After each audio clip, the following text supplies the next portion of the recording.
Varicose veins కి సరైన చికిత్స కోసం సంప్రదించండి ఎవిస్ హాస్పిటల్. నమస్కారం. ప్రస్తుతం మనతో పాటు ఇస్కాన్ టెంపుల్ నుంచి ప్రణవానంద ప్రభుజీ ఉన్నారు. గోవర్ధన్ ఇకో విలేజ్ ఆశ్రమంలో వారు సేవ చేస్తూ ఉంటారు. ప్రత్యేకంగా కృష్ణుడి గురించి, వారి లీలల గురించి ఎన్నో మాధ్యమాల్లో ప్రవచనాలు చెబుతూ ఉంటారు. ఇందులో భాగంగా సుమన్ టీవీ వారిని సంప్రదించడం, వారు అంగీకరించడం, మరొకసారి కృష్ణుడి గురించి మనకు వివరించేందుకు వారు వచ్చేసారు. ఏమాత్రం ఆలస్యం చేయకుండా ప్రభు గారితో మాట్లాడతాం. ప్రభుజీ నమస్కారం అండి.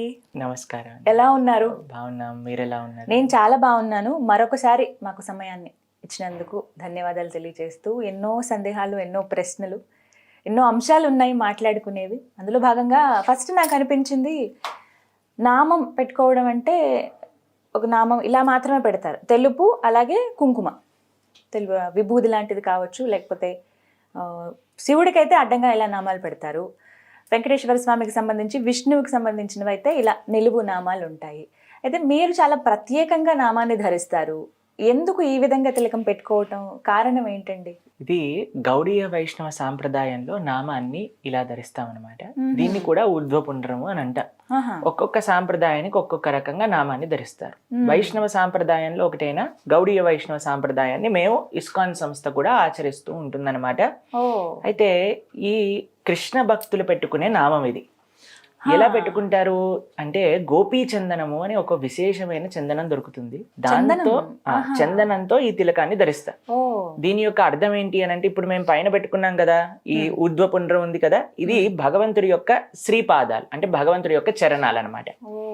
భగవంతుడి యొక్క చరణం ఎక్కడైతే ఉంటుందో అక్కడ తులసి కూడా తప్పకుండా ఉంటుంది. తులసి పైన భగవంతుడి యొక్క చరణం ఉంటుంది అనమాట.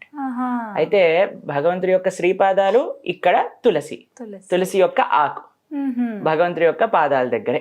ఎందుకు ఇది పెట్టుకుంటాము అని అంటే, ఒకటి సూచిస్తుంది ఏంటి అని అంటే, భగవంతుడి యొక్క భక్తురాలైన తులసి అంటే భగవద్భక్తులతో ద్వారా మనం భగవంతుని చేరుకోవచ్చు, భగవంతుడి యొక్క శ్రీపాదాలను ఆశ్రయించవచ్చు అని తెలుపుతుంది అనమాట. చాలా మంది మమ్మల్ని అడుగుతారండి, ప్రభుజీ మీకు కృష్ణ భక్తి ఉంటే మనసులో పెట్టుకోవచ్చు కదా, ఇంత పెద్ద తిలకం పెట్టుకొని ఎందుకు చూపించాలి, చూపించుకోవడం ఎందుకు అడుగుతారు. అయితే నేను వాళ్ళని అడిగాను. ఆయన ఒక సాఫ్ట్వేర్ ఎంప్లాయ్ అనమాట. అయితే ఆయన నాతోటి ఈ ప్రశ్న వేస్తున్న సమయానికి ఆయన ఒక ఐడి కార్డు వేసుకున్నారు మెడలో. అన్నాను, అయ్యా మీరు ఆఫీస్ ఎంప్లాయ్ అయితే అయ్యి ఉండొచ్చు, మరి ఐడి కార్డు ఎందుకు వేసుకున్నారు? ప్రభుజీ మరి తెలియకూడదా నేను ఈ ఆఫీస్కి సంబంధించి, నన్ను లోపలికి వెళ్ళనివ్వరు Prabhuji, I'm from this organisation అని తెలుపుకోవాలి కదా. ఒక స్కూల్ పిల్లలు ఉన్నారండి, స్కూల్కి వెళ్ళినప్పుడు యూనిఫామ్ వేసుకోవాలా వద్దా? వేసుకోకపోతే ఇంటికి పంపించేస్తా. చదువుకోవడానికి స్కూల్కి వెళ్ళినప్పుడు యూనిఫామ్కి ఏంటి సంబంధం అని అంటే, అదొక డిసిప్లిన్, అదొక రికగ్నిషన్, అదొక ఐడెంటిఫికేషన్. కాబట్టి ప్రతి వ్యవస్థలో కూడా మీరు చూసారంటే, ఇప్పుడు మనం ఈ రోడ్ మైక్ పెట్టుకున్నాం, దానిపైన సుమన్ టీవీ అని రాస్తుంది. ఎందుకు ఉండాలి? అది జస్ట్ ట్రాన్స్మిషన్ చేస్తుంది, కానీ వి ఐడెంటిఫై, ఇది నుంచి మాధ్యమంగా మనం చేస్తున్నాము అనే ఒక విషయాన్ని మనం ప్రస్తావన చేస్తున్నాం అన్నమాట. కాబట్టి ప్రతి దానికి ఒక ఐడెంటిఫికేషన్ ఉన్నప్పుడు, భగవద్భక్తులమైన మనందరం కూడా మేము కృష్ణుడికి చెందిన వాళ్ళం, భగవంతుడి యొక్క సేవ చేస్తున్నాము, భగవంతుడి యొక్క శ్రీపాదాలు మేము నుదిటి మీద ధరిస్తున్నాము. అయితే నాకు కృష్ణుడు అంటే చాలా ఇష్టం. నాలా ఇంకా ఇష్టం ఉన్న వాళ్ళు చాలా మంది ఉన్నారు. ఇంకా కృష్ణుడే మా లోకం అన్నవాళ్ళు కూడా చాలా మంది ఉన్నారు. వాళ్ళందరూ అంటే ఇస్కాన్లోకి వెళ్ళటం కానీ, ఆశ్రమాల్లో సేవ చేయటం కానీ, పూర్తిగా సాధు జీవితం అనుభవించడం కానీ, ఇలా ఏవి కాదు, నార్మల్ లైఫ్ని లీడ్ చేస్తూ కృష్ణ భక్తి ఎక్కువగా ఉన్నవాళ్ళు ఇలా నామాన్ని ధరించవచ్చా? ధరించకపోతే ఏమన్నా ప్రాబ్లమా? ఏం లేదండి, తప్పకుండా అందరూ నామాన్ని ధరించవచ్చు. మీకు విషయం చెప్పనా, నేను ఇంజనీరింగ్ చదువుతునేటప్పుడు నేను ప్రతిరోజు కూడా నామం పెట్టుకొని వెళ్ళేవాడిని కాలేజ్కి. అవునా? ప్రతిరోజు. అప్పుడు మరి అయితే నా ఫ్రెండ్స్ స్టార్టింగ్ లో హాస్టల్ వాళ్ళు ఏమన్నారు తెలుసా, ఓ పంతులు గారు వస్తున్నారు అని అప్పుడప్పుడు జోక్ చేస్తూ ఉండేవారు అనమాట. నేను మాత్రం నాకు ముఖ్యం ఏంటి, భగవంతుడు చెప్పిన మార్గంలో మనం నడవాలి. కాబట్టి నేను నామం పెట్టుకుంటూ ఉండేవాడిని, వెళ్తుండేవాడిని. కానీ వాళ్ళు ఎంత నన్ను ఎగతాళి చేసినా సరే నేను నా అలవాటుని మార్చలేదు ఎప్పుడు కూడా. అది చూసి మళ్ళీ వాళ్ళు నన్ను ఎప్పుడైనా చూసారనుకోండి, దండం పెడుతూ ఉండేవాళ్ళు. ఎప్పుడైనా వాళ్ళకి ఏదైనా ప్రాబ్లం వచ్చింది అనుకోండి, నా దగ్గరకు వచ్చి, ఒరే ఏదైనా చెప్తావారా, ఎక్కడి నుంచి ఈ ప్రాబ్లం నుంచి బయటికి రావాలి. కానీ మనం వేరే వాళ్ళు ఏదైనా మనల్ని అంటున్నారు, ఏదో ప్రతి ప్రాబ్లం వచ్చిందని మన పనిని మనం మార్చేసుకున్నాం అనుకోండి, అప్పుడు వాళ్ళకి అర్థమవుతుంది, ఓ వీడు చాలా స్ట్రాంగ్ కాదు, మనం ఏం చెప్పినా మారిపోతాడు అని. అలాంటి వాళ్ళకి గౌరవం ఇవ్వరండి. నేను ఒకసారి మీకు ఒక విషయం చెప్తాను. మా స్కూల్లో ఒకసారి నేను ఏదో ఒక కారణం వల్ల ఫాస్ట్గా క్లాస్కి వెళ్ళాల్సి వచ్చింది. ఆ రోజు నేను తిలకం పెట్టుకోలేదు, నామం పెట్టుకోలేదు అనమాట. అయితే మా టీచర్, ఆవిడ హిందూ కాదు, వేరే ఒక రిలీజియన్కి సంబంధించిన ఆవిడ. అయితే నన్ను క్లాస్ అయిపోయాక, where is that red line on your face అని అడిగింది అనమాట. అయితే ma'am I forgot because I was in hurry అని అన్నా. No you look very good with that అని మా టీచర్ అనమాట. సో మన ధర్మానికి సంబంధించిన వాళ్ళు కూడా కాదు, but when they see consistency, మనం మన స్పిరిచువల్ లైన్స్కి మనం కట్టుబడి ఉన్నాము, మన ధర్మాన్ని మనం ఆచరిస్తున్నాం అంటే ప్రతి ఒక్కళ్ళు కూడా మనకి రెస్పెక్ట్ ఇస్తారు. కాబట్టి మన ధర్మాన్ని మనం ఆచరించటంలో అస్సలు ఎప్పుడు సిగ్గుపడాల్సిన అవసరం లేదు. చాలా మంది నలుగురు ఏదో అంటున్నారండి. ఇప్పుడు మీరు ఇందాక ఒక మాట చెప్పారు, కాలేజ్ డేస్లో నిలబెట్టుకుంటే నవ్వేవాళ్ళు, అభాసం చేసేవాళ్ళు అని చెప్పి. కానీ ఇవాళ మీలా ఆ అనుభవం పొందుతున్న వాళ్ళు కూడా చాలా మంది ఉన్నారు. ఏదైనా చిన్న డ్రెస్ ఏదైనా మార్చుకున్నా, లేకపోతే ఏదైనా దేవుడికి సంబంధించి బొట్టు పెట్టుకున్నా కూడా చాలా మంది కామెంట్ చేసే వాళ్ళు కూడా ఉంటారు. పెద్ద భక్తుడు వచ్చాడు ఇలా ఇలా అంటూ మాట్లాడతారు. అలాంటి వాళ్ళు ఏం నేర్చుకోవాలి, ఎలా ఉండాలి, ఎలా ఉండమని మీరు చెప్తారు? మీకు ఒక విషయం చెప్తానండి. మేము కాలేజ్లో నడుస్తూ వెళ్తున్నప్పుడు చాలా మంది సిగరెట్లు తాగుతూ ఉండేవారు అనమాట. కొంతమంది, మా టీచర్ ఒకసారి చెప్పారు, పక్కన క్లాస్లో ఉండేవాళ్ళు క్లాస్ లోపలికి మందు బాటిల్ తీసుకెళ్ళి తాగుతున్నారట. వాళ్ళని రెస్ట్రికేట్ చేసేసారు కాలేజ్ నుంచి.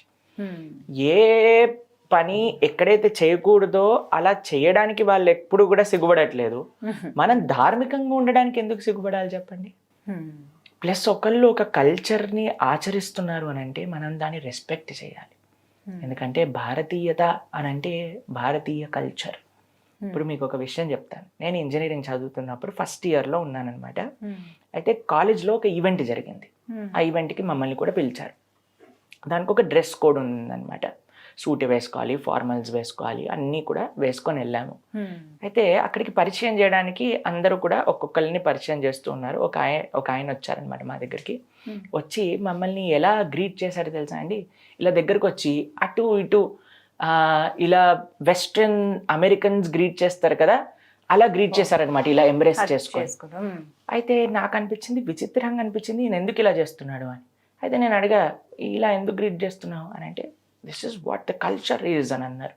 నేనన్నా, మన దగ్గర కల్చర్ లేకపోతే వేరే వాళ్ళ నుంచి చూసి మనం నేర్చుకోవచ్చు, కానీ మన దగ్గర ఇంత బ్రహ్మాండంగా చేతులు జోడించి నమస్తే, నమస్కారం, మీరు ఎంత బాగా స్టార్ట్ చేసేటప్పుడు నమస్కారం పెట్టారు. ఇంత మంచి సాంప్రదాయం ఉన్నప్పుడు మనం వేరే వాళ్ళని చూసి ఎందుకు నేర్చుకోవాలండి? నిజం అది.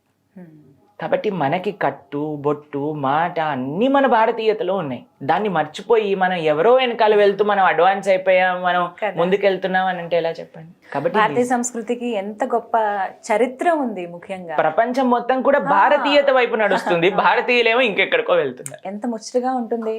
ఇస్కాన్లో చాలా మంది వేరే దేశానికి సంబంధించిన వాళ్ళు వచ్చి అక్కడ వెళ్తూ ఉంటే ఇలా మీలా నామాలు పెట్టుకునేది చిన్న చిన్న పిల్లల దగ్గర నుంచి అండి, వాళ్ళే ముచ్చటేస్తుంది. మీరు బృందావనానికి రండి, మాయాపూర్కి రండి, అక్కడ వందలాది వేలాది మంది రష్యన్స్, అమెరికన్స్, యూరోపియన్స్, ఆఫ్రికన్స్ అందరూ కూడా తిలకం పెట్టుకొని కంటిమాల ధరించి బీడ్ బ్యాగ్ తో తిరుగుతూ సేవ చేస్తూ భారతీయత, భారతదేశం వదిలేసి వెళ్ళాలంటే వాళ్ళకి ఇప్పుడు అవ్వదు. వస్త్రాలు కూడా ఖచ్చితంగా తెలుపు రంగువే ధరించాలా అండి? అంటే ఇప్పుడు చూడండి, భారతీయత సంస్కృతి సాంప్రదాయంలో కొన్ని చీర, ధోతి ఇవన్నీ కూడా మన కల్చర్లో ఉన్నాయి.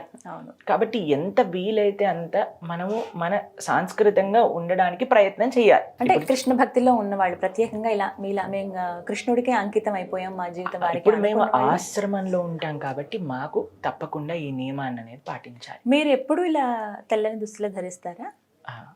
ఇప్పటి వరకు అయితే, ఇప్పుడు మేము మీ అందరికీ ఒక విషయం చెప్తాను. మేము ఇప్పుడు ట్రైనింగ్ టైంలో ఉన్నాం అనమాట, మేము ఆశ్రమంలో.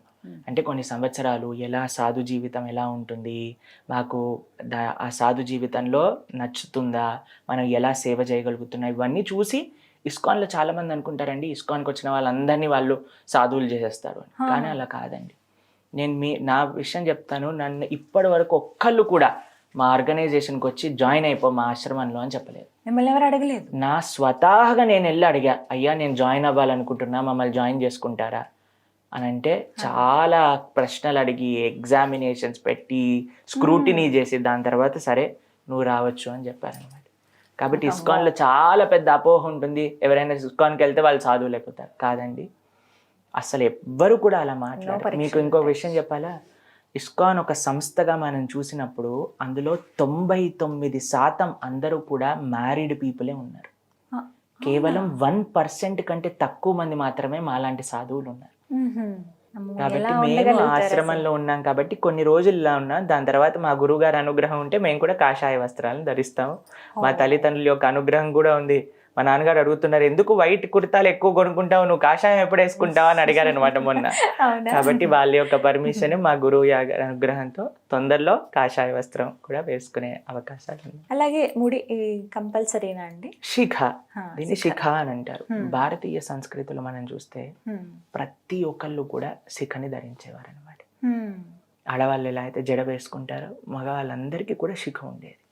ఎందుకు అని అంటే ఆ ప్రదేశాన్ని సహస్రార చక్రం అక్కడ ఉంటుంది. బ్రహ్మరంధ్రము అని అంటారు. జీలకర్ర బెల్లం పెట్టిస్తారు చూడండి పెళ్లి అయ్యేటప్పుడు, బ్రహ్మరంధ్రాన్ని ఎప్పుడు కూడా కప్పి ఉంచాలి అని చెప్తారనమాట. ఒక్కొక్క రిలీజియన్ లో మీరు చూస్తే ఒక్కొక్క విధంగా వాళ్ళు తలని కప్పుకొని ఉంటారు. మన సాంప్రదాయంలో శిఖ అనేది ఉంటుందన్నమాట.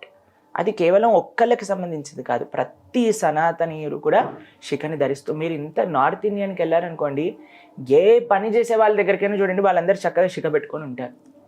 బృందావనంలో, వారణాసిలో, అయోధ్యలో, నార్త్ ఇండియన్లో ఇంకా శిఖ సాంప్రదాయం ఉంది. ఇక్కడ దక్షిణ భారతదేశంలో తక్కువ అయిపోయింది అనమాట. కానీ శిఖ ధరించాలి. ప్రభుజీ, కృష్ణుడి గురించి మాట్లాడేటప్పుడు నాకు ఒక ప్రశ్న వచ్చిందనమాట. చాలా చక్కగా ఉన్న ఇంటర్వ్యూస్, అన్ని విషయాలు అడుగుతున్నారు, బాగుంది. అయితే మేము జపం చేద్దామన్న ఆలోచన వచ్చింది. ఎలా చేయాలి జపం, ఎవరెవరు చేయొచ్చు, జపం చేస్తున్న సమయంలో ఏ మంత్రాలు పఠించాలి, అసలు ఎలా చేయాలి, ఇవాళ చాలా సందేహాలు ఉన్నాయి మాకు, వీటి గురించి ప్రణవానంద గారిని అడగండి అని చెప్పి నాకు పర్సనల్గా చాలా మంది క్వశ్చన్ అడిగారనమాట. ఏం చెప్తారు ప్రభుజీ, అసలు జపం ఎలా చేయాలి, ఎందుకు చేయాలో కూడా చెప్పండి ముందు. తప్పకుండా. కలియుగంలో తరించడానికి మార్గం ఏంటి అని ఒక ప్రశ్న పరీక్షిత మహారాజ్ గారు శుకదేవ గోస్వామిని అడుగుతారనమాట. ఎప్పుడైతే కలియుగం గురించి ఇంత భయంకరమైన కలియుగ వర్ణన చేస్తారు భాగవతంలో, అయ్యా మరి ఈ కలియుగంలో ఉండే వాళ్ళు తరించడానికి అవకాశం ఏంటి, వాళ్ళకి మనశ్శాంతి అసలు దక్కుతుందా జీవితంలో, ఏం చేస్తే మనశ్శాంతి కలుగుతుంది, ఏం చేస్తే భగవత్ కృప కలుగుతుంది అని అడుగుతారు. అప్పుడు చెప్తారు, కలో దోష నిదే రాజన్ అస్తి ఏకోన్మహాన్ గుణాన్ కీర్తనాత్ ఏవ కృష్ణస్య ముక్త సంగ పరం వ్రజేత్. కలో దోష నిధి, కలియుగం అంటే దోషాలకి నిధి అట. అటువంటి కలియుగంలో ఒక మానవుడికి ప్రశాంతత రావాలన్నా, భగవంతుని చేరుకోవాలన్నా మార్గం ఏంటి అంటే సులభమైన మార్గం భగవన్నామాన్ని జపం చేయటం. మీరు డాక్టర్ దగ్గరికి వెళ్ళారనుకోండి, ఇప్పుడు తలనొప్పితోటి వెళ్ళారనుకోండి ఒక మాత్ర ఇస్తారు, కడుపు నొప్పితోటి వెళ్ళారనుకోండి ఇంకొక మాత్ర ఇస్తారు, జ్వరంతో వెళ్ళారనుకోండి ఇంకొక మాత్ర ఇస్తారు. ఒక్కొక్క రోగానికి ఒక్కొక్క మాత్ర అంటుంది. ఒక డాక్టర్ చెప్పారనుకోండి, నేను ఒకటే మెడిసిన్ ఇస్తా, ఏ రోగం వాళ్ళైనా రాండి అని అంటే వెళ్తామా మనం? లేదు. కాబట్టి ఒక్కొక్క యుగానికి మన శాస్త్రం ఒక్కొక్క మాత్ర ఇచ్చిందనమాట. కృతేయ ధ్యాయతో విష్ణుం త్రేతాయాం యజతోమకై ద్వాపరే పరిచర్యాయాం కలో తత్ హరికీర్తనం అని అన్నారు. కృతయుగంలో ఏంటి భగవంతుని చేరుకోవడానికి మార్గము అని అంటే ధ్యానం చేయటం అట.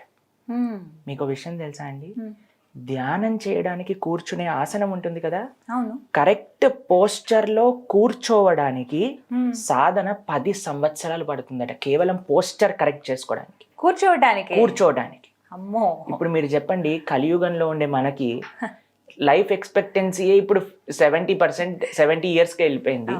10 సంవత్సరాలు మనం కూర్చోటంలో పెడితే ధ్యానం చేసేటప్పుడు ఆ ధ్యానం ఫలించేది ఎప్పుడు? కృతయుగంలో వందలాది సంవత్సరాలు, వేలాది సంవత్సరాలు బ్రతుకుతూ ఉండేవాళ్ళు. కాబట్టి వాళ్ళకి ఆ టైం ఉండేది, పీస్ఫుల్ గా వాళ్ళు ధ్యానం చేసుకుంటూ భగవంతుని ప్రసన్నం చేసుకునేవాళ్ళు. అందుకే మనం వింటాం, ధ్రువుడు ఇన్ని సంవత్సరాలు చేశారు అని, ఈ మహర్షి, ఈ యోగులు ఇన్ని సంవత్సరాలు చేశారు. కానీ అంత సమయం మన దగ్గర లేదు. కృతేయ ధ్యాయతో విష్ణుం త్రేతాయాం యజతో మకై. త్రేతాయుగంలో భగవంతుని చేరుకోవడానికి మార్గం ఏంటి అంటే యజ్ఞయాగాది క్రతువులు చేయడం అన్నమాట. కలియుగంలోకి వద్దాం. యజ్ఞం చేయాలంటే ఏం కావాలి? ఒక హోమగుండం కావాలి, ఆవు నెయ్యి కావాలి, మనకి అసలు ఇప్పుడు దొరికేవి ఆవు పాల అనేది చాలా పెద్ద ప్రశ్నార్థకం. కష్టమైపోయింది దొరకటం కూడా. టీవీలలో మనం చూస్తూ ఉంటే మాధ్యమంలో అందరూ కూడా అందులో ఏదో సర్ఫ్ కలుపుతున్నారని, షాంపూ కలుపుతున్నారని, కెమికల్స్ అయిపోతున్నాయి కలుపుతున్నారని ప్రభుజీ. మొత్తం కలిపియే. కాబట్టి ఆవు అసలు పాలు ఇస్తుందా, ఆ పాలు మన దగ్గరకు వస్తున్నాయా? మీకు యజ్ఞానికి యూజ్ చేయాల్సిన నెయ్యి ఎలా తయారు చేయాలో తెలుసా? పాలని మట్టి కుండలో కట్టెల పొయ్యి మీద కాచాలి. దాని తర్వాత దాన్ని పెరుగు తోడేయాలి. పెరుగుని చిలికి వెన్న తయారు చేయాలి. వెన్నలో నుంచి వెన్న కాచితే వచ్చిన నెయ్యితో యజ్ఞం చేయాలి. అలాంటి నెయ్యి జస్ట్ పేరుకి అలా ఇలా చేసిన నెయ్యి ఇప్పుడు కనీసం ఒక 5,000 రూపాయలు పర్ కేజీ అమ్ముతున్నారు. ఒక యజ్ఞం మంచిగా చెయ్యాలి అని అంటే సుమారుగా ఒక 15 నుంచి 20 కేజీల నెయ్యి సరిపడుతుంది. ఇప్పుడు మనం ఎక్కడి నుంచి ఆ నెయ్యి తీసుకొస్తాం? అలా మంత్రాన్ని చెప్పి ఇంతకుముందు యుగాలలో ఎలా చేసేవాళ్ళండి యజ్ఞము అని అంటే, అశ్వమేధ యజ్ఞం అని విన్నారా మీరు? అశ్వమేధ యజ్ఞం అంటే ఏం చేసేవాళ్ళంటే యజ్ఞం లోపలికి ఒక గుర్రాన్ని వేసేవారు అన్నమాట. వేస్తే ఆ గుర్రం చనిపోయేది కాదు, యజ్ఞం లోపల నుంచి ఒక మనుష్య శరీరాన్ని తీసుకొని బయటకు వచ్చేది. అంత ప్యూర్ గా ఆ మంత్రాన్ని పఠన చేస్తూ ఉండేవాళ్ళు అనమాట అప్పుడుండే ఆ పండితులందరూ కూడా. ఇప్పుడు మనం ఏమైనా నేస్తే వస్తుందా అండి యజ్ఞంలో నుంచి? చాలా కష్టం అది. కాబట్టి ఇటు ఇంగ్రీడియంట్స్ సమకూర్చడం వేరు. మీకు ఒక విషయం తెలుసా? మీరు ఎప్పుడైనా యజ్ఞంలో కూర్చున్నారనుకోండి, అందరు, మొన్న మా ఇంట్లో ఒక యజ్ఞం జరిగింది, అందరు కళ్ళల్లో నుంచి నీళ్లు కార్చుకుంటూ కళ్ళన్నీ ఉబ్బిపోయి బయటికి వెళ్ళి లోపలికి రావటం ఎంత కష్టమైనది. ప్రతిరోజు మీరు నియమంగా యజ్ఞం చేయాలి అని అంటే ఎంత కష్టం. కలియుగంలో చేయలేము. కానీ అప్పట్లో ఎలా చేసేవాళ్ళు? అప్పట్లో ఎందుకంటే ఆ ఫెసిలిటీ ఉండేది. అందుకే మన రామచంద్రుడిని చూస్తా మనం యజ్ఞం చేసాం, బంగారు సీత ఇవన్నీ చెప్తూ ఉంటాం. త్రేతాయుగంలో యజ్ఞయాగాది క్రతువులు, ద్వాపరే పరిచర్యాయాం, ద్వాపర యుగంలో పరిచర్య. ఎందుకంటే కృష్ణుడు ఉండేవాడు కాబట్టి గోపికలందరూ, గోపాల బాలందరూ భగవంతుడికి సేవ చేసుకున్నారు. కానీ కలియుగంలో అటు ధ్యానము చేయలేము, ఇటు యజ్ఞయాగాది క్రతువులు చేయటం అంత ఈజీ కాదు, పరిచర్య కూడా మనకి అంత సులభమైన విషయం కాదు. మరి కలియుగంలో ఉండే వాళ్ళు తరించడానికి మార్గం ఏంటి అంటే, కలో తత్ హరి కీర్తనం, భగవంతుడి యొక్క నామాన్ని జపం చేయటం. కాబట్టి ఇందుకు కలియుగంలో కృష్ణుడి యొక్క నామాన్ని జపం చేయాలి అని చెప్తారనమాట. మనకి ఉపనిషత్తులన్నీ చెప్తున్నాయి. ఏంటి అద్భుతమైన మంత్రం అని అంటే, హరే కృష్ణ కృష్ణ కృష్ణ హరే హరే, హరే రామ రామ రామ హరే హరే, ఇది షోడశాక్షరనామ్నాం కలి కల్మషనాశనం నాతర పరతరోపాయ సర్వవేదేషు దృశ్యతి. వేదాలన్నీ పైకి కిందికి ఎంత ఎతికినా సరే దీనికంటే ఒక గొప్ప మంత్రం దొరకదట కలియుగంలో జపం చేయడానికి అని చెప్తుంది శాస్త్రం. కాబట్టి చాలా మంది అడిగే ప్రశ్న ఏంటి తెలుసా అంటే, నెక్స్ట్ ఎవరెవరు చెప్పాలి, ఏంటి నియమాలు, ఎలా చెయ్యాలి? ఇది చాలా మందికి ఉన్న సందేహాలండి. అయితే మీకు చెప్తాను. ఈ హరినామం చేయడానికి ఎటువంటి నియమాలు లేవు. ఎవరైనా చెప్పచ్చు, ఎటువంటి పరిస్థితుల్లోనైనా చెప్పచ్చు. మనకి కొన్ని అశౌచములు వస్తాయి కదా, ఆ పరిస్థితులలో కూడా ఈ హరే కృష్ణ మహామంత్రాన్ని చెప్పచ్చు. ఈ యొక్క మంత్రానికి ఆ యొక్క స్పెషల్ ఫెసిలిటీ అనేది ఉందన్నమాట. కాబట్టి ఈ మంత్రం ఎలా జపం చేయాలో చెప్పిస్తాను చూడండి. దీన్ని జపమాల అని అంటారు. మీ అందరికీ తెలుసు, మీ అందరి దగ్గర ఉంటుంది ఇంట్లో. అయితే ఈ మాలలో 108 మనులు ఉంటాయి. బీడ్స్ అని అంటారు, జపా బీడ్స్ అని అంటారు అనమాట. అయితే ఈ పైన దానిపైన, అన్నిటికంటే పెద్ద దానిపైన జపం చేయకూడదు. దాని తర్వాత నుంచి మనం స్టార్ట్ చేయాలి జపం చేయటం. ఈ వేలు ఎప్పుడు కూడా మనం జపంలో వాడం, ఎందుకంటే దీన్ని చూపుడు వేలు అని అంటారు. నువ్వు ఇలా తప్పు చేసావు, నువ్వు ఇలా తప్పు చేసావు. భగవంతుడికండి ఒక విషయం నచ్చదు. ఏంటో తెలుసా? వేరే వాళ్ళల్లో తప్పులు ఎతకటం. మనం ఎప్పుడైనా నువ్వు ఇలా చేసావు, నువ్వు అలా చేసావు, నువ్వు ఇలా చేసావు అని జీవితం అంతా వేరే వాళ్ళని దూషిస్తున్నావు అనుకోండి, భగవంతుడు అటువంటి వాళ్ళ సేవను ఎప్పుడు కూడా యాక్సెప్ట్ చేయరు. అందుకోసం ఈ వేల్నే స్వామి అన్నారు నా సేవలో ఉపయోగించకూడదని చెప్పారు. కాబట్టి ఈ వేల్ని మనం యూజ్ చేయాలన్నమాట. అయితే ఈ వేలు ఇలా పక్కన పెట్టి ఇక్కడ నుంచి మనం స్టార్ట్ చేస్తాం. హరే కృష్ణ కృష్ణ కృష్ణ హరే హరే, హరే రామ రామ రామ హరే హరే. ఇలా ఒక్కొక్క బీడ్ పైన జపం చేస్తూ వచ్చాక మనం ఇక్కడ చివరికి వస్తాం కదండి. చివరికి వచ్చాక మళ్ళీ క్రాస్ చేయొద్దు, మళ్ళీ తిప్పేసేయాలి మాలని. ఇలా తిప్పేసి ఇక్కడ నుంచి ఇక్కడికి చేయాలి, మళ్ళీ ఇక్కడికి వచ్చాక ఇలా మాలని తిప్పేసేయాలి. ఇలా జపం చేయాలన్నమాట. అయితే ఎవరైనా చేయొచ్చు, చిన్న పిల్లలు, వృద్ధులు, స్త్రీలు, పురుషులు, ఎటువంటి పరిస్థితిలో ఉన్నా, ఎటువంటి అశౌచ స్థితిలో ఉన్నా సరే ఈ మంత్రాన్ని మనం చేయొచ్చు. ఎటువంటి నియమాలు లేవు. ప్రతిరోజు నిరంతరం కూడా చక్కగా చేసుకోవచ్చు అన్నమాట. ప్రభుజీ సమయం మరి ఏ సమయంలో చేస్తే మంచిది? శ్రేష్టం ప్రొద్దున పూట బ్రహ్మముహూర్తంలో చేయటం. హ్మ్. కానీ మీకు ఆ సమయంలో వీలు లేదంటే ఎప్పుడైనా సరే మీరు చేయటం ప్రారంభం చేయండి ఫస్ట్. దాని తర్వాత కృష్ణుడే మొత్తం క్లారిటీ ఇస్తారు మీకు ఎలా చేయాలి ఒక్క చిన్న మాట, అంటే అశౌచం ఉన్న సమయంలో పర్వాలేదు చేయొచ్చు, అది ఆడవారైనా సరే ఎవరైనా ఏమైనా ఇంట్లో ఏమైనా అనుకోని సంఘటనలు జరిగినప్పుడు కూడా అంటున్నారు. ఉదయం పూట ప్రారంభించాలంటే కొంతమంది లేచిన వెంటనే అలా స్టార్ట్ చేస్తూ ఉంటారు, కొంతమంది స్నానాదులు ఆచరించి చేస్తూ ఉంటారు. అలా స్నానం చేసే స్థితిలో కూడా లేరనుకోండి, ఇప్పుడు మాకు జపం చేయాలనిపించింది, అప్పుడు చేసుకోవచ్చా అలా? అన్నిటికంటే బెస్ట్ స్నానం చేసి జపం చేయడం. లేదు అని అంటే కొన్నిసార్లు మనకు అనారోగ్యం ఉంటుంది, దాని తర్వాత అప్పుడు స్నానం చేయలేము. అప్పుడు ఏంటి అంటే తప్పకుండా చక్కగా జపం చేసుకోవచ్చు. అపవిత్ర పవిత్రోవా సర్వావస్థాన్ గతోపి వా యత్స్మరేత్ పుండరీకాక్షం సబాహ్య అభ్యంతర శుచి అని అంటారు. భగవంతుడి యొక్క నామాన్ని చెప్పడం చేత బాహ్యంగా ఆంతరికంగా శౌచం అనేది వచ్చేస్తుంది అనమాట. కొంతమంది వేరొకరి కోసం కూడా చేస్తూ ఉంటారు. ఇప్పుడు ఎవరైనా భర్తకో భార్యకో బాగోలేని స్థితిలో వాళ్ళ తరపున ఇంకొకరు చేస్తూ ఉంటారు. అలా చేస్తే అసలు ఫలితం ఉంటుందా అండి? ఇప్పుడు మీకు ఒక విషయం చెప్తాను. మీకు ఆకలేసింది అనుకోండి, ప్రభుజీ మీరు తినేయండి నా ఆకలి తీరిపోతుంది అని అంటే తీరిపోతుందా? సాధ్యం కాదు, మనమే తినాలి కదా. కాబట్టి ఎవరి జపం వాళ్ళే చేయాలి, ఎందుకంటే ఎవరి జీవితాన్ని వాళ్ళే నడిపించాలి. మనం ఎలా వేరే వాళ్ళ కోసం మనం తినేసి అయ్యా నువ్వు హ్యాపీగా ఉండి నేను తినేసాను ఈ పోర్షన్ని కూడా అంటే వాడు ఏమంటాడు, నువ్వు తింటే నాకేమొస్తుంది అని అంటారు. అవునా కాదా? అలానే జపం కూడా. కాబట్టి ఆధ్యాత్మికంగా ప్రతి ఒక్కళ్ళు కూడా, అది పిల్లలైతే పిల్లల ఆధ్యాత్మికంగా ఉండాలి, స్త్రీ ఆధ్యాత్మికంగా ఉండాలి, పురుషుడు ఆధ్యాత్మికంగా ఉండాలి, పెద్దల ఆధ్యాత్మికంగా ఉండాలి. అప్పుడే ఒక మంచి సంస్కృతి సాంప్రదాయం అనేది మన యొక్క సొసైటీలో ఉంటుంది. ఎంత సమయం చేయొచ్చండి? ఇప్పుడు ఈ మాలల్లో కూడా కొన్ని మనకి సైజెస్ ఉంటాయి, రకరకాల మాలలు ఉంటాయి. కొంతమంది చిన్నవి తీసుకుంటూ ఉంటారు. అంటే ఇప్పుడు 108 అంటున్నారు, అంత సంఖ్య కాకుండా ఇంకా తక్కువ సంఖ్యలో చేయొచ్చా? ఏ సంఖ్యలో చేయొచ్చు? అట్లీస్ట్ 108తో స్టార్ట్ చేయాలి. 108 చేయాలి అని అంటే మీకు ఒక విషయాన్ని చెప్తాను. 7 నిమిషాలు పడుతుంది సుమారుగా. ఎవరి జీవితంలో 7 నిమిషాలు లేవు చెప్పండి భగవంతుడి యొక్క నామాన్ని చేయడానికి? కాబట్టి అందరి దగ్గర ఉన్నాయి. కాబట్టి మనం సమయం తీసుకొని ఆ యొక్క మాల అనేది చేయాలి.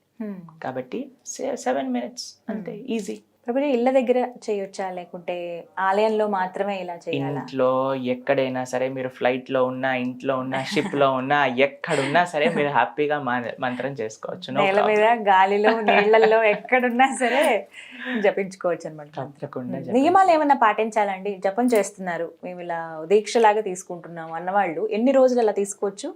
ఎలాంటి నియమాలు పాటించాలి? మీరు నియమాల కంటే జపం పైన ఎక్కువ ఫోకస్ చేయండి. ఆ జపం ఎప్పుడైతే మనం పాజిటివిటీని ఎక్కువగా మన జీవితంలో తీసుకుంటూ ఉన్నాం అనుకోండి, అలానే నెగిటివిటీ పోతూ ఉంటుంది. కాబట్టి మీరు ఫస్ట్ జపం స్టార్ట్ చేయండి చేయటం.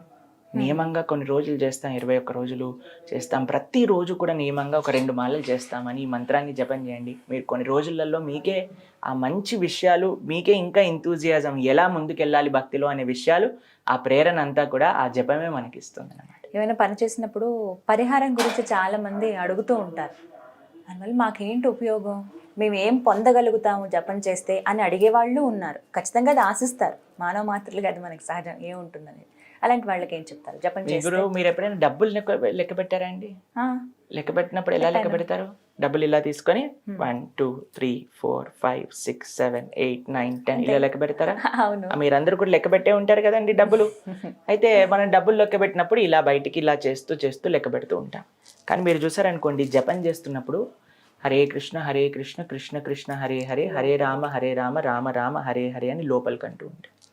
మీరు ప్రతిరోజు కూడా మీ మొత్తం ఎనర్జీని స్పెండ్ చేసి అర్జన చేసే ఈ డబ్బులు ఎప్పటికైనా సరే బయటికి వెళ్ళిపోయేవి.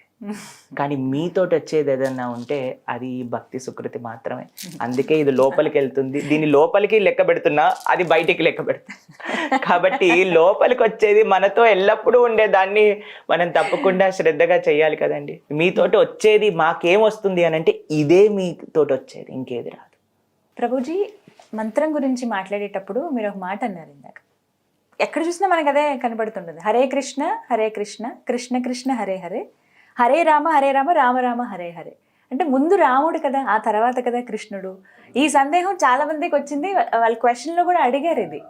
అంటే ఎందుకు ఈ విధంగా మీరు చెప్తూ ఉన్నారు? నిజంగా అలాగే ఉందా? అసలు ఎవరు చెప్పారు ఇలా చెప్పమని చెప్పి అని కూడా అడుగుతున్నారు. చాలా మంది మమ్మల్ని కూడా ఈ ప్రశ్న అడుగుతుంటారండి, రాముడు ముందు కదా మీరు కృష్ణుడిని ముందుకు తెచ్చారు అని. ఇంకో విషయం తెలుసా, మిమ్మల్ని అడగాల్సిన ప్రశ్న ఏంటి అని అంటే, రాముడి కంటే ముందు కృష్ణుడు లేడా? రాముడు కృష్ణుడు ఎప్పటికీ ఉన్నారు. ఇంకో విషయం తెలుసా, కృష్ణావతారం కంటే ముందు పరశురాముడు ఒకసారి కృష్ణుడి దర్శనం కోసం ఆయనని ధ్యానించి కృష్ణ దర్శనం పొందారు. ఇది మహాభారతంలో మనం చూస్తాం అన్నమాట. కాబట్టి రామకృష్ణులు ఎప్పటికీ ఉన్నారు వాళ్ళ వాళ్ళ లోకాలలో. కృష్ణుడు ఎప్పటికీ గోలోకంలో ఉన్నారు, రాముడు ఎప్పుడూ అయోధ్యలో ఉన్నారు. కానీ మనకు తెలిసింది యుగాలు, తర్వాత త్రేతాయుగం, తర్వాత ద్వాపర యుగం. మీరు యుగం వరకు వచ్చారనుకోండి, ఫస్ట్ కృతయుగం, తర్వాత త్రేత, తర్వాత ద్వాపరి, తర్వాత కలి అనుకున్నా.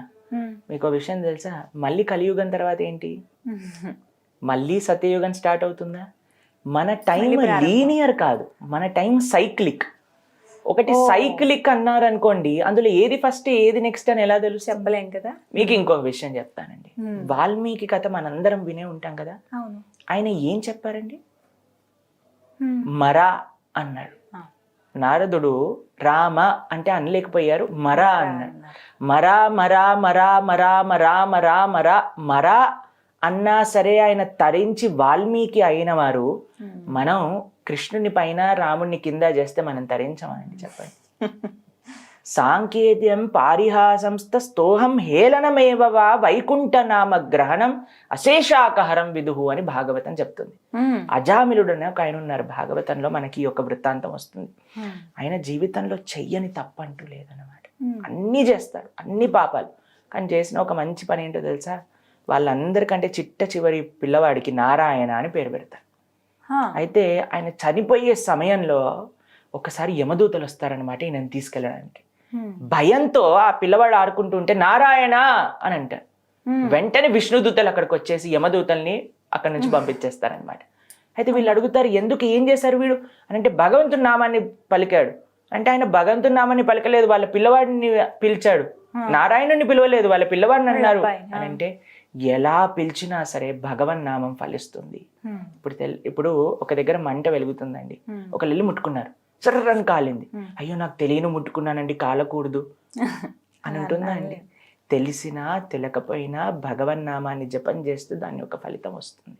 అంతే. చాలా మందికి ఇంకో ప్రశ్న ఉంటుంది, శాస్త్రంలో హరే రామ మంత్రం ఉంది కానీ కృష్ణ భక్తులు కృష్ణుడిని ముందుకు తీసుకొచ్చారు అని అంటారు. శాస్త్రంలో 2 మంత్రాలు కూడా ఉన్నాయి. హరే రామ మంత్రం కూడా ఉంది, హరే కృష్ణ మంత్రం కూడా ఉంది.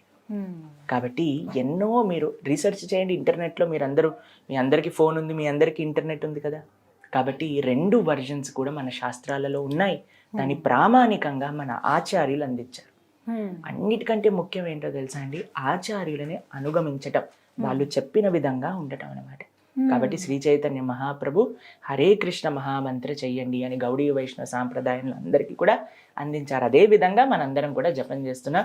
మన భారతదేశంలో కాదు, ప్రపంచంలో ఉండే దేశ విదేశాల్లో అందరూ కూడా ఆ హరే కృష్ణ మహామంత్ర జపం చేస్తూ తరిస్తున్నారనమాట. కాబట్టి హరే రామ మహామంత్ర కూడా శాస్త్రంలో ఉంది, హరే కృష్ణ మహామంత్ర కూడా శాస్త్రంలో ఉంది. ఎలా చెప్పినా సరే భగవంతుడి యొక్క నామం ఫలిస్తుంది. మీరు హరే కృష్ణ మంత్రం చెప్పటంలో ఎటువంటి సందేహాలు పెట్టుకోవాల్సిన అవసరం లేదంటారు. ప్రభుపాదుల వారి గురించి తెలుసుకోవాలనుకుంటున్నాం. ఇస్కాన్ని స్థాపించి ఇవాళ రోజున ఎంతమందికి శ్రీకృష్ణ భగవాన్ని చేరువ చేశారని చెప్పుకోవాలి. వీళ్ళందరినీ కూడా స్థాపనకు కారణం ఏమిటి, అసలు వారి గురించిన చరిత్ర? ఎందుకంటే ప్రతి టెంపుల్లో కూడా వారి విగ్రహం ఉంటుంది. ఆయన నిజంగానే వచ్చి అలా కూర్చున్నారని అనిపిస్తుందండి, నా అనుభవం అయితే అది. ఒకసారి వారి గురించి ప్రేక్షకులకి. ఇస్కాన్ సంస్థాపకాచార్యులు అభయచరణ అరవింద భక్తి వేదాంత స్వామి శ్రీల ప్రభుపాద్, ఆయన పూర్తి పేరు అనమాట. అయితే ఆయన బెంగాల్లో కోల్కతాలో అవతరించారనమాట. అయితే ఆయన చిన్నప్పటి నుంచి చాలా ఆ గాంధీజీ గారి యొక్క మూమెంట్ ప్రభావితమయ్యి ఉండేవారు అనమాట. అయితే స్వాతంత్రం కోసం పోరాడుతూ ఉండేవారు. చాలా మంచిగా చదువుకున్నారు కూడా, ఆయనకి ఇంగ్లీష్ కూడా చాలా బాగా వచ్చేది. అయితే వాళ్ళ తల్లిదండ్రులు ఎంతో ఆధ్యాత్మికంగా ఆయనను పెంచారు. వాళ్ళ ఇంట్లో రాధాకృష్ణుడి యొక్క విగ్రహాలు ఉండేవి. ప్రతిరోజు వాళ్ళ నాన్నగారు ఎలా ఆరతి చేయాలి అవన్నీ నేర్పించడం, ప్రతిరోజు సాధువుల్ని పిలిచి ఈయనతో వాళ్ళందరికీ కూడా ప్రసాదాన్ని వడ్డించటం అవన్నీ నేర్పించారు. చిన్నప్పటి నుంచి ప్రభుపాదుల వారు చిన్నగా పిల్లవాడిలో ఉన్నప్పుడు ఒక రథయాత్ర, పూరి జగన్నాథ రథయాత్ర వస్తుంది కదా, ఒక చిన్న బొమ్మ రథాన్ని తయారు చేసి దాంట్లో జగన్నాథుని పెట్టి వాళ్ళ కాలనీలో అంతా కూడా రథాన్ని తీసుకెళ్తూ ఉండేవారు అనమాట. ప్రతిరోజు కూడా న్యూస్ పేపర్లో టైమింగ్స్ చూసేవాళ్ళు అనమాట. కోల్కతా నుంచి పూరికి ఏ ట్రైన్ వెళ్తుంది, ఏ టైంకి వెళ్తుంది, మేము కూడా అక్కడికి వెళ్ళాలి అని. చిన్నప్పటి నుంచి కూడా ఎంతో ఆధ్యాత్మిక భావనలతో ఆయన ఉండేవారు. అయితే ఆయన కాలేజ్లో చదువుకుంటున్నప్పుడు ఒక ఫ్రెండ్ చెప్పారనమాట, ఇలా ఒక గురువు గారు వచ్చారు, ఆయన ఇల్లు కలుద్దాము అని. అంటే ఆయనకి ఎప్పుడైతే కాలేజ్లోకి వెళ్ళారో అప్పుడు ఆయన ఆధ్యాత్మికం కంటే ఎక్కువగా కూడా ఈ భారతదేశం యొక్క స్వాతంత్రం కోసం పోరాటంలో వాటి యొక్క విషయాలలో ఉన్నారనమాట. అయితే సరే నేను తప్పకుండా వస్తాను కలవడానికి అని శ్రీల భక్తి సిద్ధాంత సరస్వతి ఠాకూర్ దగ్గరికి వెళ్ళారనమాట. వాళ్ళ గురువు గారు, ప్రభుపాదుల వారి యొక్క గురువు గారు అనమాట. ఆయన దగ్గరికి వెళ్ళి ప్రణామం చేసి ఇలా కూర్చోగానే ఆయన అన్నారు, నువ్వు ఇంగ్లీష్ నేర్చుకున్నావు కాబట్టి ప్రపంచం మొత్తం కూడా ఇంగ్లీష్లో కృష్ణ భక్తికి పరిచయం చెయ్యి అని ఫస్ట్ మీటింగ్లోనే ఆయనకు ఒక ఆదేశాన్ని ఇచ్చేసారనమాట. దాని తర్వాత ప్రభుపాదుల వారు బిజినెస్ స్టార్ట్ చేశారు, పెళ్ళయింది, పిల్లలు అంతా కూడా. దాంతో పాటు ఆయన ఈ యొక్క గురువు గారి యొక్క సేవ కూడా చేస్తూ ఉండేవారు అనమాట.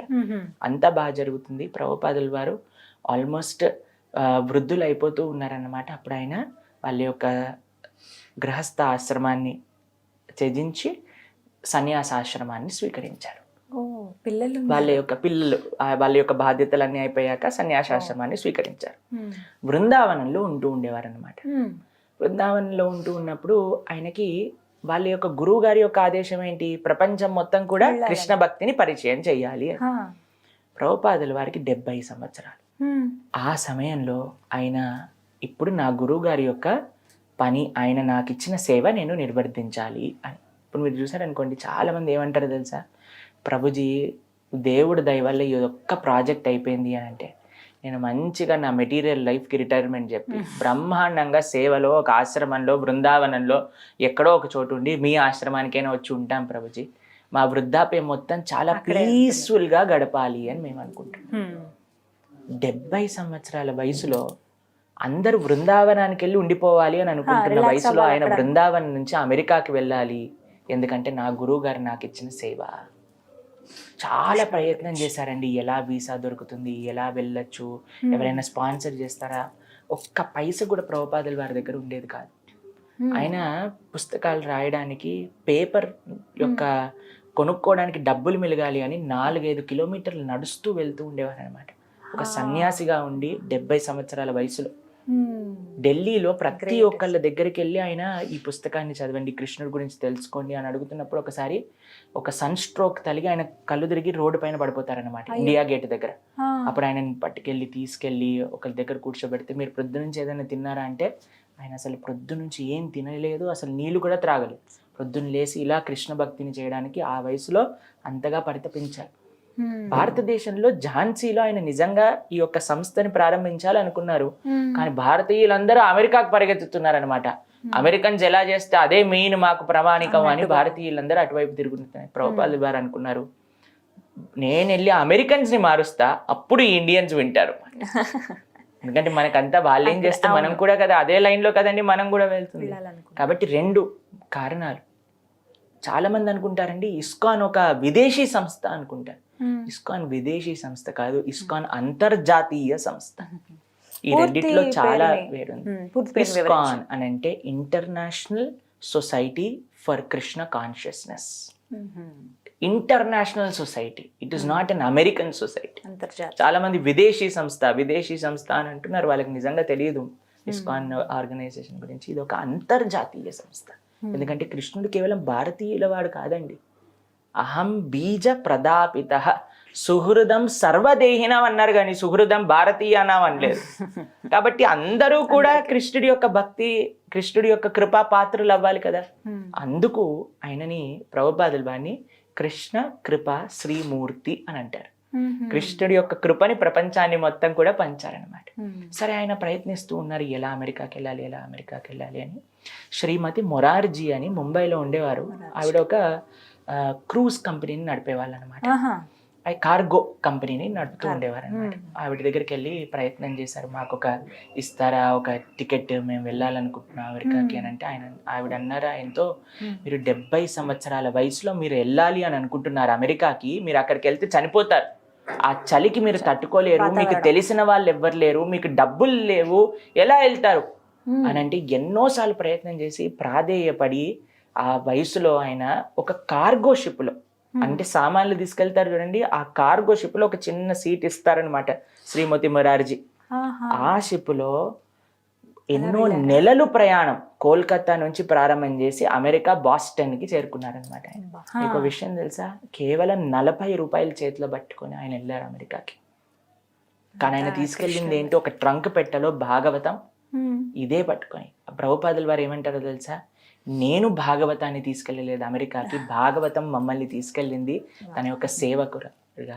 దేవుడు అలా వాడుకుంటారు. ప్రభుపాదుల వారు అమెరికాకి వెళ్ళేటప్పుడు వాళ్ళ అబ్బాయి వస్తారనమాట ఆ కార్గో పోర్ట్కి వచ్చి, అయ్యా మీరు వెళ్ళకండి, మీరు ఇక్కడ ఉండండి, మీ వయసు బృందావన్ చంద్ర ఆయన పేరు, ఆయన వచ్చి చెప్తారు మీ దగ్గర డబ్బులు లేవు, మిమ్మల్ని మేము బాగా చూసుకుంటాం, ఇక్కడ ఉండండి అని అంటే, నాకు నా గురువు గారి యొక్క సేవ, ఈ భారతీయత సనాతన ధర్మం, ఈ భారతీయత సంస్కృతిని ప్రపంచ నలుమూలలా చేయటమే నా యొక్క జీవిత లక్ష్యము అని ఆయన బయలుదేరారు.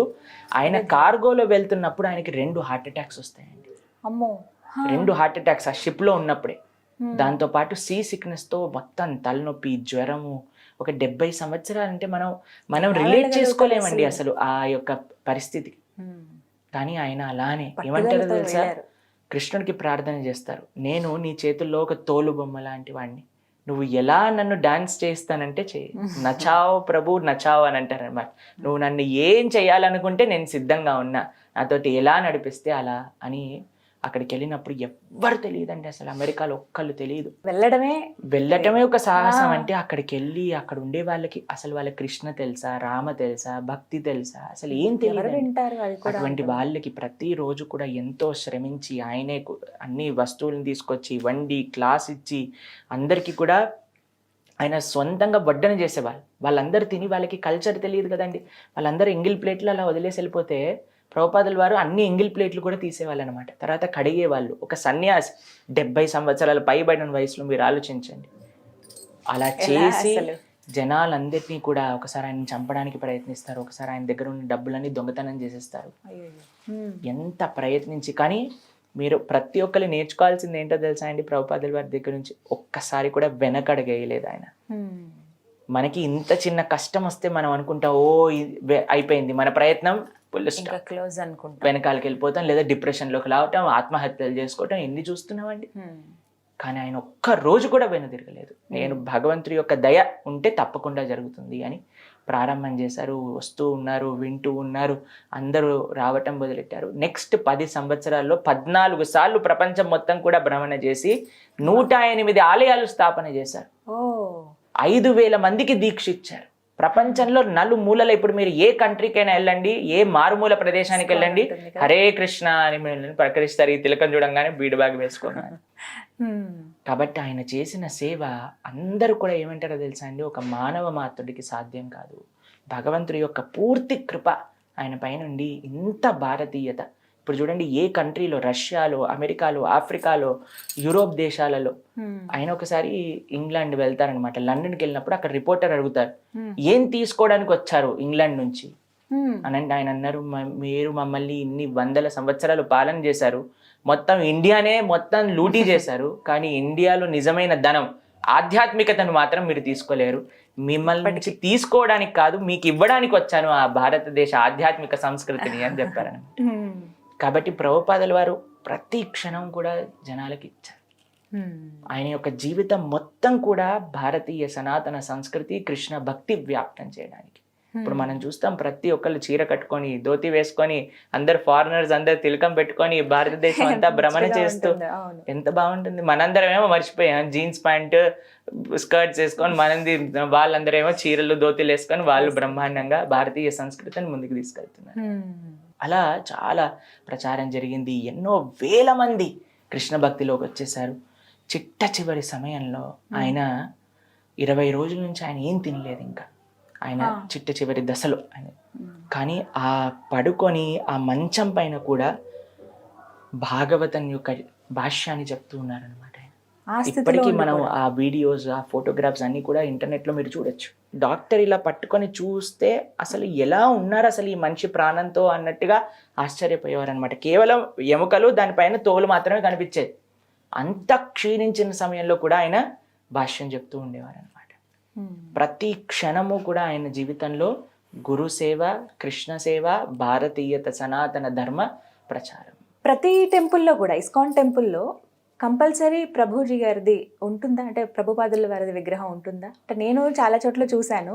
ఎందుకు ఇలా ఖచ్చితంగా వారి విగ్రహం పెడుతున్నారు? భగవంతుడి యొక్క ఏ ఆలయంలో చూసినా తన పరమ భక్తుల యొక్క విగ్రహం ఆయన స్వామి ముందే ఉంటుంది.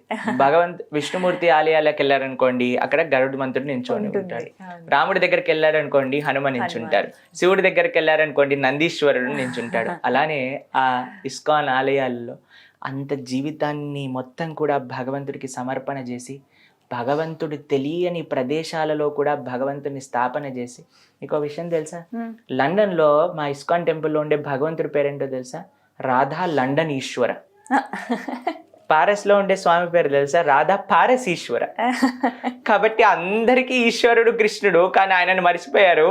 అక్కడ అందరికీ వెళ్ళి అక్కడ కృష్ణుడిని నిజమైన ఈశ్వరుడు ఈయనే అని స్థాపన చేసి ప్రపంచానికి తన జీవితాన్ని అర్పణ చేసిన మహాభక్తుడు శ్రీల ప్రభుపాదుల వారు స్వామి ఎప్పుడు కూడా ఆయన దర్శనం చేసుకుంటూ ఉంటారన్నమాట. కృష్ణుడు అక్కడికి వచ్చి ఉన్నారు అని అంటే అది ప్రభుపాదుల వారి యొక్క దయ. అందుకోసం ప్రభుపాదుల వారు ఎప్పుడు కూడా కృష్ణుడి ముందే ఆలయంలో ఉంటారు. కానీ నేను తిరుపతికి వెళ్ళినప్పుడు, తిరుపతిలో ఇస్కాన్ టెంపుల్ సందర్శించాం. అక్కడ చూసినప్పుడు నిజంగా నేను షాక్ అయ్యాను ప్రభుజీ. అంటే నిజంగా మనిషి ఉన్నట్టుగానే ఆ విగ్రహం కూడా అలాగే తయారు చేయటం కానీ, సేమ్ అదే విగ్రహం అన్ని చోట్ల ఉంటుంది. నిజంగా మనిషి కూర్చున్నారేమో అన్నట్టుగా అనిపించింది నాకు. చాలా కళగా ఉంటుంది, నిండుగా కనబడుతుంది. మేము ప్రతిరోజు కూడా ఆలయంలోకి వెళ్ళినప్పుడు ఫస్ట్ ప్రభుపాదుల వారికి ప్రణామం చేస్తాం, దాని తర్వాత భగవంతుడికి ప్రణామం చేస్తాం. ఎందుకంటే భగవంతుడు చెప్పారు, ప్రథమస్తు గురుం పూజ్య తథైవ మమ అర్చన. ఫస్ట్ గురువు, దాని తర్వాతే నేను అని కృష్ణుడు చెప్పాడు అనమాట. కాబట్టి మనకి కృష్ణుడు అంటే ఏంటో తెలియదు. అటువంటి కృష్ణుడిని అందించిన ప్రభుపాదుల వారికి మొట్టమొదటి నమస్కారం, తర్వాత కృష్ణుడికి నమస్కారం. ప్రభుజీ, కొన్ని సంఘటనలు, కొన్ని పరిస్థితులు ఉన్న తర్వాత నాకు ఒక ప్రశ్న అడగాలనిపించింది. ఇప్పుడు జరుగుతున్నవి మన దేశంలో, దేశం పేరు మార్చేటువంటి అంతటి అవసరం ఇప్పుడు ఉందా భారత్? చాలా మంచి ప్రశ్న మీరు అడిగారు. దేశం పేరు మార్చాల్సిన అవసరం ఉందా అని అడిగారు. కానీ అది దేశం పేరు మార్చటం కాదండి, మన దేశం పేరే భారతదేశం. మన దేశం పేరును ఒకళ్ళు మార్చారు, మళ్ళీ మనం మన దేశం పేరుని పెట్టుకుంటున్నాం అంతే. కాబట్టి ఈ దేశానికి ఎప్పటి నుంచో ఉన్న పేరు భారతవర్షం, భారతదేశం. కానీ ఇండియా ఇండియా అనేది ఎలా వచ్చింది అనే విషయం నేను చెప్తాను. మన సింధు నది మెయిన్ గా మన సివిలైజేషన్ ఉండేది అని చెప్తారు మన హిస్టరీలో చూస్తే. ఆ సింధు నుంచి అది హిందూ అయింది. కొంతమందికి స చెప్పటం రాక వాళ్ళు హిందూ చేశారు. హిందూ నుంచి ఇంకొంతమందికి హ చెప్పటం రాక వాళ్ళు దాన్ని ఇండస్ చేశారు. ఇండస్ వ్యాలీ సివిలైజేషన్ అయింది. ఎవరెవరికో పేర్లు చెప్పటం రాక ఒక చిన్న ప్రదేశాన్ని, ఆ సింధు నది తీరంలో ఉండే వాళ్ళనే ఇండియన్స్ లేదా హిందువులు అని అనుకుంటుండే ఒక ప్రదేశంలో కేవలం సింధు నది దగ్గర ఉండే వాళ్ళే భారతీయులా అండి? కాదు. మనకి విష్ణు పురాణంలో చెప్పారు పరాశర మహర్షి భారతీయులు అంటే ఇది సుమారుగా 7,000 సంవత్సరాలకి క్రితం. ఆయన భారతం అని అంటే ఏంటి అంటే సముద్రానికి ఉత్తరంగా, హిమాలయాలకి దక్షిణంగా ఏదైతే ప్రదేశం ఉందో దాన్ని భారతదేశం అంటారు. అక్కడ ఉండే వాళ్ళందరినీ భారతీయులు అంటారు అని 7,000 సంవత్సరాల క్రితం ప్రస్తావన ఉంది మనకి. ఇప్పుడే చెప్పారు. కాబట్టి ఈ దేశాన్ని వ్యాసుల వారు కూడా భాగవతంలో దీన్ని భరతవర్షము అని పిలుస్తారనమాట. కాబట్టి మనం సంకల్పం, మీరు ఎప్పుడైనా పూజలలో ఫస్ట్ చెప్తారు భరతవర్షే భరతఖండే మేరో దక్షిణ దిగ్భాగే అని చెప్తారు. కాబట్టి మనం ఎప్పుడైనా సరే భారతీయులుగానే మన పేరు ఉండింది, కానీ ఎవరో దాన్ని పేరు మార్చారు. కానీ ఇప్పుడు మళ్ళీ మనం ఆ భారతీయత వైపు వెళ్తున్నాము అని అంటే అది పూర్తి మంచి హృదయంతో దాన్ని స్వాగతించాలి. ఎందుకంటే ఇప్పుడు మనందరం కూడా మన కల్చర్ వైపు వెళ్ళాలి, కానీ కల్చర్ దూరంగా వెళ్ళకూడదు కదండి. ఇప్పుడు భారతదేశం అంటే ఏంటి? భారతీయత, దాని యొక్క సనాతన సంస్కృతి, సాంప్రదాయం, ఓపిక, నేర్పు, వసుదైవ కుటుంబకం అని ఒక భావన కేవలం ఈ భారతీయ సనాతన సంస్కృతిలో ఉంది మీరు చూసినట్టయితే. కాబట్టి ఇంత గొప్ప సంస్కృతిని మనం దూరంగా ఎందుకు పెట్టుకోవాలి? మనం హద్దుకోవాలి కదా మన దగ్గరికి. ఇప్పుడు మీరు చెప్పారు మేము ఇప్పుడు మన స్టూడియోలో వినాయక చవితి సెలబ్రేషన్స్ చేస్తున్నాము అని. ఎందుకు చేస్తున్నాం మనం? ఎందుకంటే అది మన సంస్కృతిలో ఒక భాగం కాబట్టి. దాన్ని మనం ఆచరిస్తూ ఉంటే మనం దాన్ని దగ్గరగా ఉండగలుగుతాం, కాపాడగలుగుతాం. కాబట్టి మన పేరునే మనం కాపాడకపోతే మనం ఇంకా భారతీయత ఎక్కడ ఉంటుందండి? కాబట్టి చాలా మంచి పని మన దేశాన్ని, భారతదేశం దాన్ని మార్చారు. మళ్ళీ మనం భారత్ అని వెళ్తున్నప్పుడు మనందరం కూడా దాన్ని స్వాగతించాలి, గౌరవించాలి. ప్రభుజీ, భక్తిని చదువుని ఎలా బ్యాలెన్స్ చేసుకోవాలి? ఇది పెద్ద టాస్క్ లా కనిపిస్తుంది, సాధ్యం కావట్లేదే అనేది ఒక ప్రశ్న అయితే, అటు భక్తిని అలాగే చేస్తున్నటువంటి ఉద్యోగ వ్యాపారాలు కావచ్చు, మా నిత్య జీవన, వీటిని ఎలా బ్యాలెన్స్ చేయాలి? ఎందుకంటే పనిలో పడిపోతే భక్తిని మర్చిపోవటం, భక్తి కోసం అంటూ కొంత సమయాన్ని కేటాయించలేకపోవడం జరుగుతోంది. ఇది మాకు కాస్త ఇబ్బందికరంగా అనిపిస్తుంది. అరెరే, భక్తికి మేము దూరం అయిపోతున్నామే దేవుడికి అన్న భావన మాలో కలుగుతుంది. అసలు ఎలా బ్యాలెన్స్ చేసుకోవాలి అని అడుగుతున్నారు చాలా మంది. ఏం చెప్తారు? చాలా మంచి ప్రశ్న. ఎవరికైతే ఈ ప్రశ్న వచ్చిందో అంటే వాళ్ళకి భక్తి చేయాలి అనే ఒక నిష్ట ఉన్నట్టు అర్థం దీనికి. మీకు కొన్ని ప్రాక్టికల్ టిప్స్ చెప్తాను, దాంతోపాటు ఏ భావన ఉండాలి అనే విషయాన్ని కూడా నేను ప్రస్తావన చేస్తాను. సంకల్ప బలం అని అంటారు. మనసుంటే మార్గం ఉంటుంది అని మనం వింటూ ఉంటాం కదండి. కాబట్టి ఫస్ట్ నాకు చెయ్యాలి అని మనకు అనిపించాలి, అప్పుడు దానికి అదే సమయం అనేది ఏర్పడుతుంది అన్నమాట. మీకు ఒక చిన్న విషయం చెప్తాను. నేను ఇంజనీరింగ్ చదివేటప్పుడు నేను ఫస్ట్ 2 మాలలతో స్టార్ట్ చేశాను హరే కృష్ణ జపం చేయడం. అయితే నేను 2 మాలలతో స్టార్ట్ చేసినప్పుడు నేను అనుకునేవాడిని మనసులో, 2 మాలలు ఎలా చేస్తాను? ప్రాజెక్ట్స్, చార్ట్స్ చేయాలి, అసైన్మెంట్స్ చేయాలి, ఇవి చేయాలి అని. సరే చేస్తున్న భగవంతుడికి ప్రార్థన చేస్తూ తర్వాత 4 మాలలు చేయటం ప్రారంభం చేశాను. దాని తర్వాత 6, 8, దాని తర్వాత 16 రౌండ్స్ చేసడం కూడా నేను ఇంజనీరింగ్ చదివేటప్పుడే చేస్తూ ఉండేవాడిని అనమాట.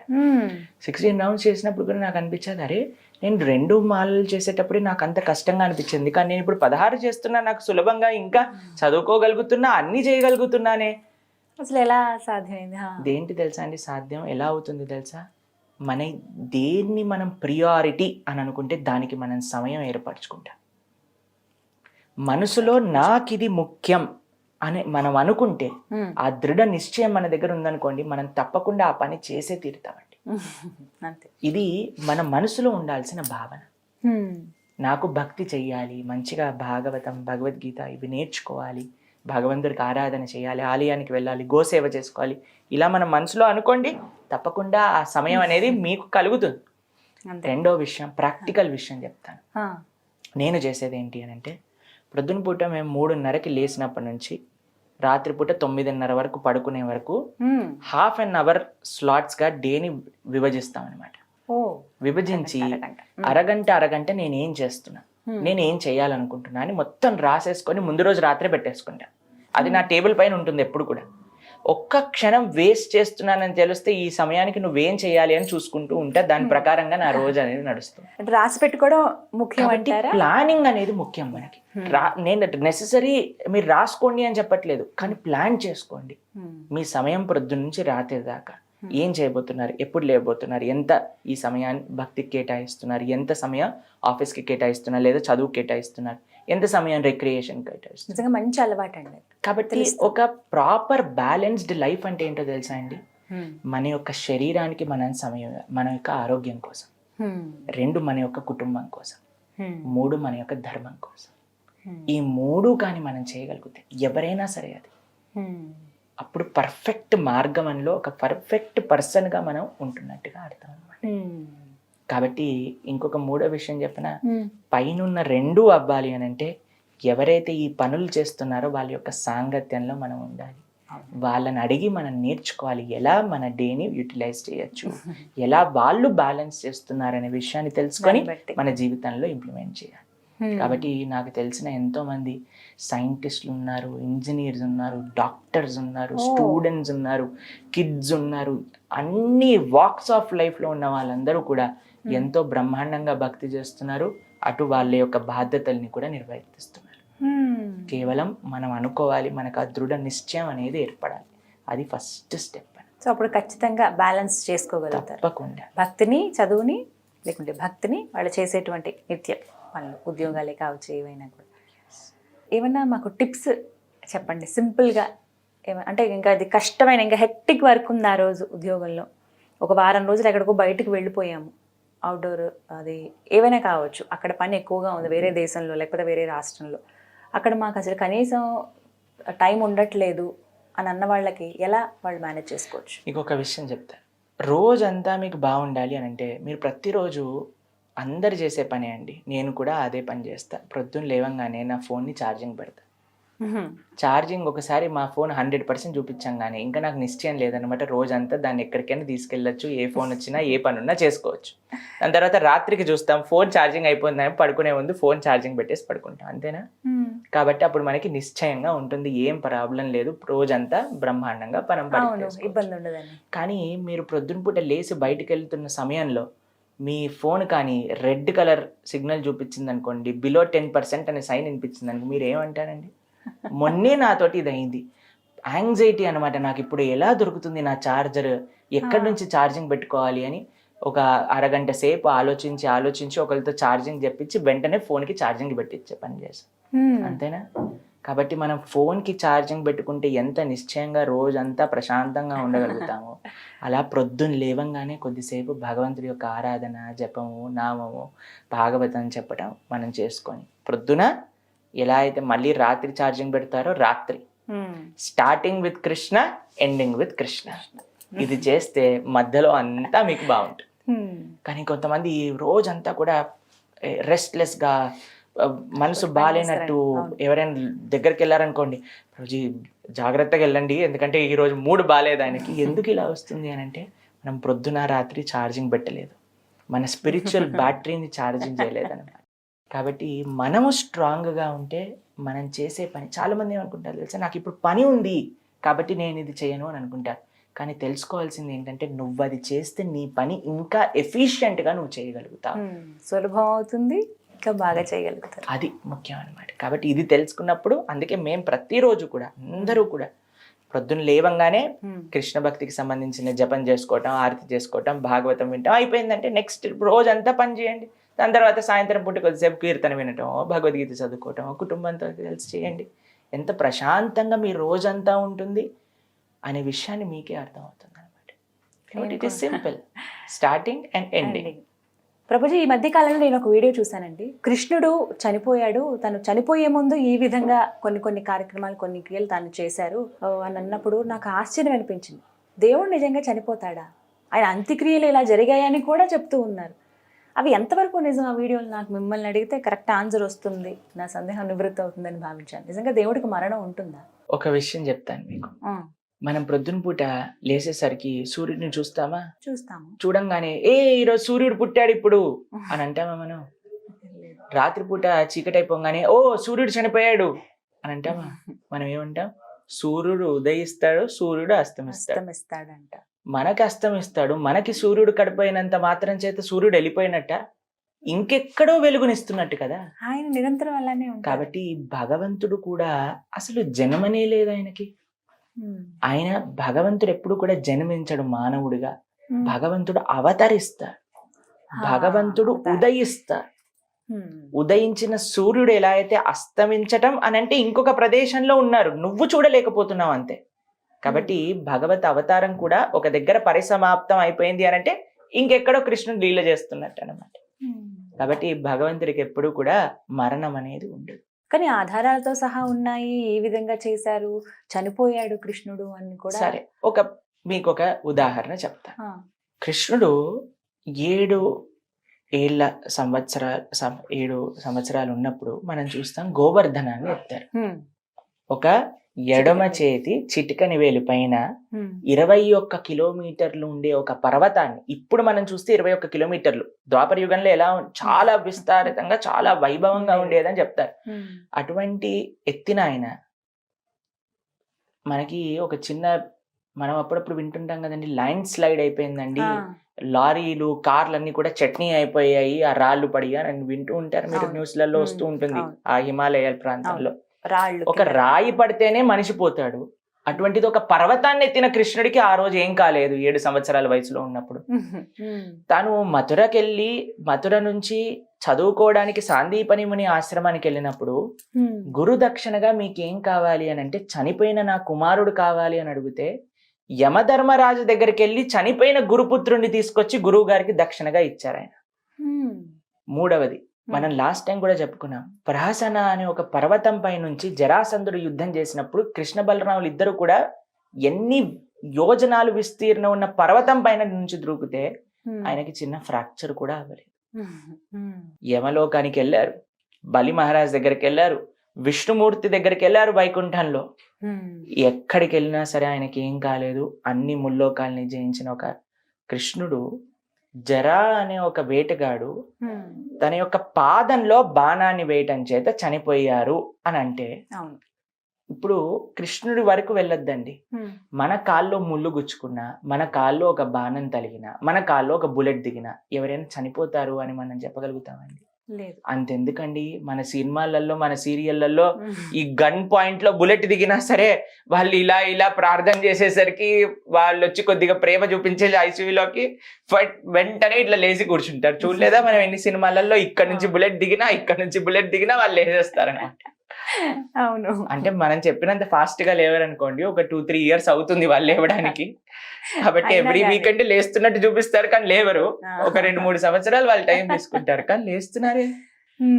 అలాంటిది మనం ఎన్ని కేసులు వింటామండి. ఎంత కాంప్లికేటెడ్ గా ఉన్నా ఒక దేశంలో భూకంపం వచ్చినప్పుడు ఒక చిన్న పిల్ల 6 నెలల వయసు ఉండే 4-5 రోజులు కింద చిక్కుకుపోయినా సరే తీసినా సరే ప్రాణం ఉంది.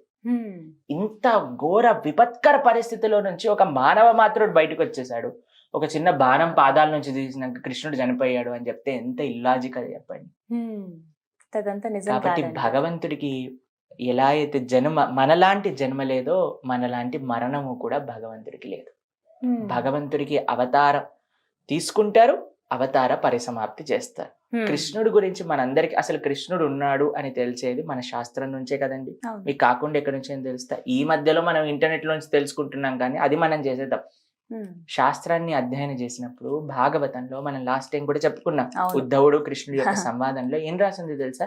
ఆ జరా అనే బోయవాడు ఆ యొక్క బాణాన్ని వేస్తారు, వెంటనే పరిగెత్తుకుంటూ వచ్చి కృష్ణుడికి ప్రణామం చేస్తారు. ఆయన, అయ్యా నీ పైన బాణం వేసేసాను తెలియక, ముల్లోకాల్ని జగన్నాథుడివి నువ్వు నీ పైన బాణం వేశానంటే భగవంతుడు ఏమంటారు తెలుసా? ఏం పర్వాలేదు, నువ్వు నా చెప్పిన విధంగా నేను అనుకున్నదే నువ్వు చేశావు కాబట్టి నువ్వు ఇప్పుడు వైకుంఠానికి వెళ్ళిపో అని అంటే ఆయన 3 సార్లు ప్రదక్షిణ చేసి వైకుంఠానికి వెళ్ళిపోతాడు. బాణం వేసిన వాడు, బాణం తగిలిన వాడు చనిపోతాడా? ఎంత విశేషం చూడండి అసలు ఎలా మాట్లాడతారు జనాలు. కాబట్టి ఆయనకి బాణం తలుగుతుంది, అయినా సరే దాని వల్ల ఏం జరగదు ఆయనకి. తర్వాత ఏం జరిగింది? అందరు దేవతలు వచ్చి మొత్తం ట్రాఫిక్ జామ్ ఏర్పడిపోతుంది అనమాట ఆకాశంలో. అందరు దేవతలు విమానాలు పుయ్యి పుయ్యి పుయ్యి అని హారన్ కొడుతున్నారు, మేం కృష్ణుని చూడాలి మేం కృష్ణుని చూడాలి అని. అందరూ బ్రహ్మాది రుద్ర ఇంద్ర వరుణ వాయు చంద్ర కుబేర అందరు దేవతలు కూడా ఉంటారనమాట. అయ్యా మా కోసం నువ్వు ఈ ప్రపంచంలో అవతరించావు, మా అందరిని కాపాడడానికి, ఈ శిక్షణ చేసి మమ్మల్ని అందరినీ రక్షించడానికి నువ్వు వచ్చావు. నువ్వు ఇప్పుడు వెళ్ళిపోవడానికి భగవంతుడు సంకల్పం చేసేసుకున్నారు. అప్పుడు అందరూ కూడా తమ కృతజ్ఞత వ్యక్తం చేస్తూ పుష్పవృష్టిని కురిపిస్తారనమాట భగవంతుడి పైన. అప్పుడు భగవంతుడు అందరినీ చూస్తే నవ్వుతో, అందరినీ చూస్తూ తన భక్తులను అందరినీ చూస్తూ నవ్వుతో, భాగవతం ఎక్కడ కూడా కృష్ణుడు చనిపోయారు ఆయనకు అంత్యక్రియలు చేశారు ఇవన్నీ ఏం చెప్పదండి. ఆయన శరీరంతో ఆయన కృష్ణ స్వదాగోపకతే, ఆయన యొక్క స్వధామం అంటే గోలోక బృందావనానికి చేరుకున్నారు శరీరంతో సహా. శరీరాన్ని వదిలేసి కాదు, శరీరమే లేనప్పుడు ఇంకా అంతిమ సంస్కారాలు ఎక్కడున్నాయండి?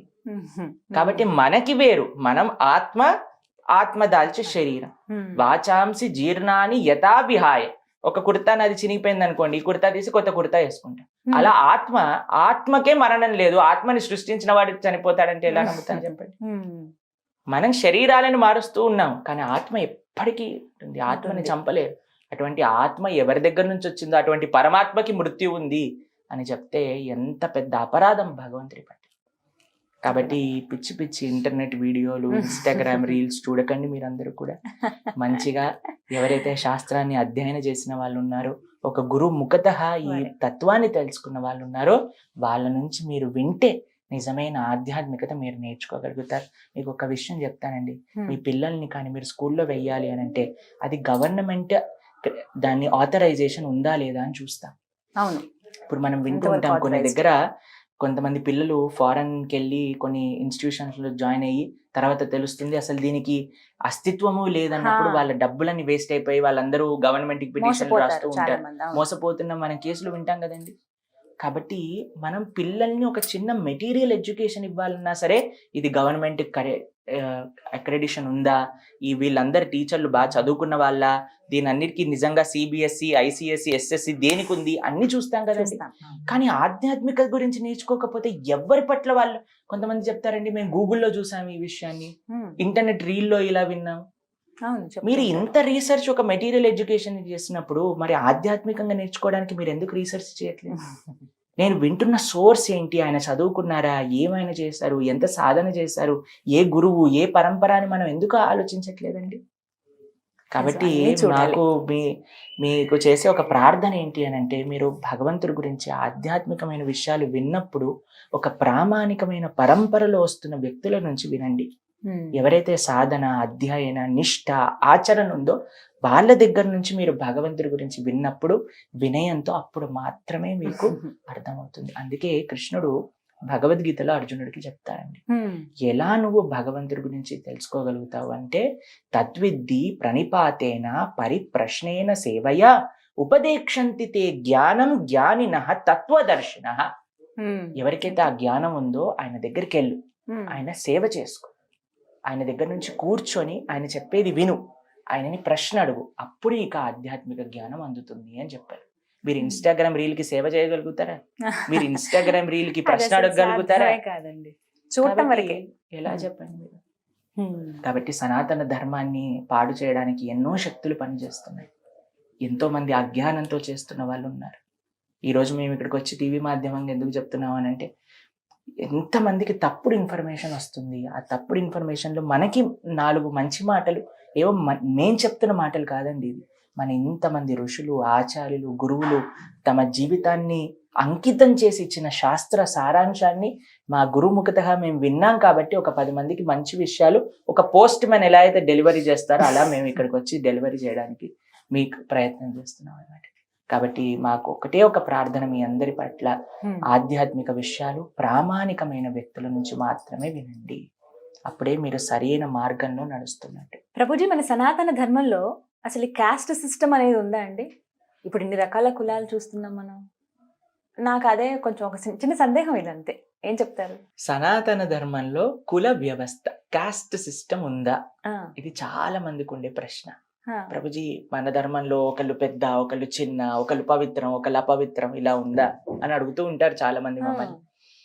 సనాతన ధర్మంలో కుల వ్యవస్థ లేదు, వర్ణ వ్యవస్థ ఉంది. కుల వ్యవస్థ వర్ణ వ్యవస్థ ఈ రెండిటికి చాలా డిఫరెన్స్ ఉందండి. మీకు ఒక చిన్న ఎగ్జాంపుల్ చెప్తాను. ఒక ఆర్గనైజేషన్, సరే సుమన్ టీవీ తీసుకోండి, దీంట్లో ఒక అడ్మినిస్ట్రేటివ్ డిపార్ట్మెంట్ ఉంటుంది. సిఇఓ మీరందరూ కూడా అడ్మినిస్టర్ చేస్తూ ఉంటారు. ఇంకొక డిపార్ట్మెంట్ ఫైనాన్స్ డిపార్ట్మెంట్ ఉంటుంది.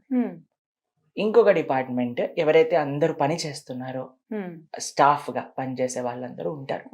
ఒక సిఇఓ ఉంటారు, ఆయన కింద అడ్మినిస్ట్రేటివ్ బ్లాక్ ఉంటుంది, దాని కింద ఫైనాన్స్ ఉంటుంది, దాని కింద ఎంప్లాయీస్ అందరూ ఉంటారు. ఇప్పుడు మీరు చెప్పండి, సిఇఓ ఒక్కడే ఉండాలి మిగతా వాళ్ళు ఉండకూడదు అని అంటే దీని వల్ల ఏం ప్రయోజనం అండి? ఈ 4 ఎవరు మెయిన్ చెప్పండి మీరు? అందరూ మెయిన్ కదా. ఎవరు లేకపోయినా ఆ వ్యవస్థ అనేది ముందుకెళ్తుందా? కాబట్టి మన సనాతన ధర్మంలో ఉంది ఏంటంటే వర్ణ వ్యవస్థ. బ్రాహ్మణ క్షత్రియ వైశ్య శూద్ర, ఇందులో ఎవరూ తక్కువ కాదు ఎవరూ ఎక్కువ కాదు, అందరూ సేమ్. వర్ణము అనంటే వ్యవస్థ నడవడానికి ఉండే డిఫరెన్సియేషన్. ఒక్కొక్కళ్ళు ఒక్కొక్క పని. బ్రాహ్మణులు అనంటే ఏంటి? Teachers. Kshatriyas protectors. Vaishyas business man. Shudras employees. ఇప్పుడు మీరు ఐటీ ఎంప్లాయీని చూసి ఏయ్ నువ్వు అపవిత్రం అని అంటావా? ఎందుకంటే everybody has their own way to play. చాలా మంది ఏంటో అంటారు తెలుసా అండి, ప్రభుజీ మన వేదాలలో ఉన్నాయి, బ్రాహ్మణులు భగవంతుడి యొక్క ముఖంలో నుంచి వచ్చారట, క్షత్రియులు భుజాల నుంచి వచ్చారట, వైశ్యులు తొడల నుంచి వచ్చారట, శూద్రులు పాదాల నుంచి వచ్చారట. మీరు గంగా నది ఎక్కడి నుంచి వచ్చిందో తెలుసా అండి? విష్ణు పాదోద్భవీం గంగా అని అంటారు. విష్ణుమూర్తి యొక్క పాదాల నుంచి వచ్చింది గంగా నది. మనందరం ఏమో గంగా నదికి పవిత్రం అవ్వడానికి స్నానం చేయడానికి వెళ్తూ ఉంటాం.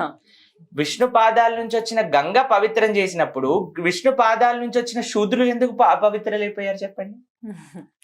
ఎక్కడ ఈ లాజిక్ పనిచేస్తుంది చెప్పండి? మీకు ఇంకో విషయం చెప్తా. మీరు పెద్దల్ని కలవడానికి వెళ్ళారు, వాళ్ళ యొక్క ఆశీర్వచనం తీసుకోవాలి అనుకుంటున్నారు. వెంటనే మీరు ఏం చేస్తారండి? పాదాలకి నమస్కారం. పాదాలు పట్టుకుంటారా లేదా తల పట్టుకుని ఊపేస్తారా?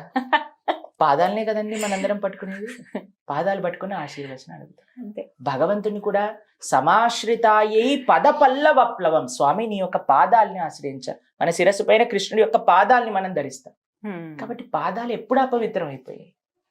అన్నిటికంటే పరమ పవిత్రమైన పాదాల నుంచి వచ్చినప్పుడు పాదాల నుంచి వచ్చిన వాళ్ళు ఇంకెంత పవిత్రులుగా ఉంటారు. కాబట్టి ఇవన్నీ కూడా ఈ ధర్మంలో ఉండే తప్పులు కాదండి. ఈ ధర్మం అందరినీ కూడా సమానంగా. మీకు ఒక విషయం, ఆశ్చర్యమైన విషయం చెప్తాను. మనం భాగవతంలో రిషభదేవుడు అనే ఒక రాజుగారి గురించి వింటాం అనమాట. అంటే భగవంతుడి యొక్క అవతారం కూడా రిషభదేవ. ఆయనకి 100 మంది పిల్లలు. 100 మంది పిల్లల్లో 81 బ్రాహ్మణులు అవుతారు, 10 మంది క్షత్రియులు అవుతారు, 9 మంది మహాభాగవత వైష్ణవులు అయిపోతారు. ఒకటే ఒక కుటుంబంలో ఒక తండ్రి గారి పిల్లలు 81 మెంబర్స్ బ్రాహ్మణులు అయిపోతారు, 10 మంది క్షత్రియులు అయిపోతారు, రాజ్య పరిపాలన చేస్తారు. అందులో అందరికంటే పెద్దవారే భరతుడు.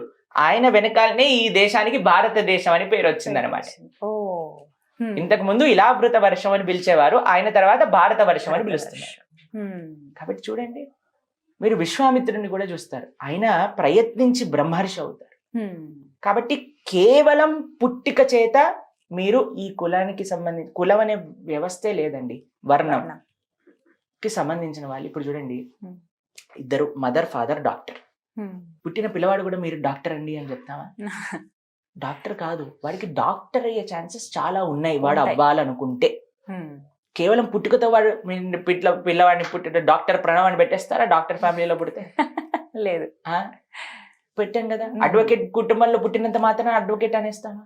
వాడు అడ్వకేట్ అవ్వాలి. మీకు ఇంకో విచిత్రం తెలుసా అండి? ఇంతకు ముందు అలా ఉండేదేమో, కానీ ఇప్పుడు నాకు తెలుసు వాళ్ళ 3 generations డాక్టర్స్, కానీ ఇప్పుడు ఆవిడ ఫ్యాషన్ డిజైనర్. ఒక ఫ్యామిలీ తెలుసు నాకు, 3 generations అడ్వకేట్స్, ఆయన ఇప్పుడు ఫోటోగ్రాఫర్. కాబట్టి ఇప్పుడు ఎలా నడుస్తుంది మన యొక్క విచిత్రం చూడండి, ముందుగా ఊహించలేము. కాబట్టి కృష్ణుడే తయారు చేశారు. చాలా మంది అడుగుతారు, కృష్ణుడు చేయలేదేమో, మనుషులు చేశారు. కాదు, చాతుర్వర్ణ్యం మయా సృష్ట్య గుణ కర్మ విభాగశ. భగవంతుడు భగవద్గీతలో చెప్తారు, గుణం అని అంటే క్వాలిటీ, కర్మ అంటే చేసే పని, కేవలం పుట్టుక కాదు. కాబట్టి మనం చేసే పని, మనకుండే గుణాలు. మీకు ఒక విషయం చెప్తా. బ్రాహ్మణుడు అంటే ఎవరు అంటే దానాన్ని తీసుకొని తన జీవితాన్ని గడిపేవారు. క్షత్రియుడు అని అంటే ట్యాక్స్ ద్వారా తన జీవితాన్ని గడిపేవారు. వైశ్య అని అంటే బిజినెస్ చేసి తన జీవితాన్ని గడిపేవారు. శూద్ర అంటే సాలరీ తీసుకొని జీవితాన్ని గడిపేవారు. ఏదైనా ఇది టైప్ అన్నమాట. అంతేకాని వీళ్ళు గొప్ప వీళ్ళు తక్కువ ఇలా కాదు. ఇప్పుడు చూడండి, నాకు కాళ్ళు వద్దు, నాకు కావాలని తలే కావాలి. ఎవరైనా చెప్పారండి నాకు తల వద్దు, నేను కాళ్ళు మాత్రమే ఉంటా అని అంటే ఎక్కడండి బాడీ పనిచేస్తుందా? కాబట్టి everybody has their own way to play. కాబట్టి అందరం కలిసి భగవంతుడి యొక్క ప్రీత్యర్థం పనిచేయాలి. కాబట్టి మన సనాతన ధర్మంలో ఎవరో ఒకళ్ళు స్టార్ట్ చేసిన తప్పుడు ఈ వీళ్ళు పెద్ద